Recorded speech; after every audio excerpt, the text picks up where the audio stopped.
مرحبا بكم مشاهدينا الكرام في هذه النشرة الإخبارية. أرقام صادمة: 20,000 بناية آيلة للسقوط في جهات الرباط وطنجة والبيضاء. قبل ما ندوزو للتفاصيل، ما تنساوش الإعجاب بالفيديو والاشتراك بالقناة باش توصلوا بجديد أخبارنا المغربية. كشفت معطيات رسمية لوزارة إعداد التراب الوطني والتعمير والإسكان وسياسة المدينة أن حوالي 20,000 بناية مهددة بالسقوط في جهات الرباط وطنجة والدار البيضاء.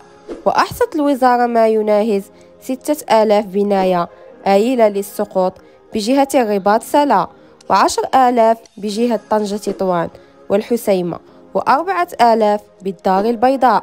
وبحسب الإفادات التي قدمتها الوزيرة فاطمة الزهراء المنصوري خلال جلسة الأسئلة الشفوية بمجلس النواب، فإن معظم البنايات المهددة بالسقوط موجودة في المدن والأنسجة العتيقة. وأشارت الوزيرة إلى أن الحكومة فعلت الوكالة الوطنية للتجديد الحضري وتأهيل المباني الآيلة للسقوط خلال العام الماضي بعد إحداثها سنة 2016، ووضعت برنامجها لفترة 2022-2026،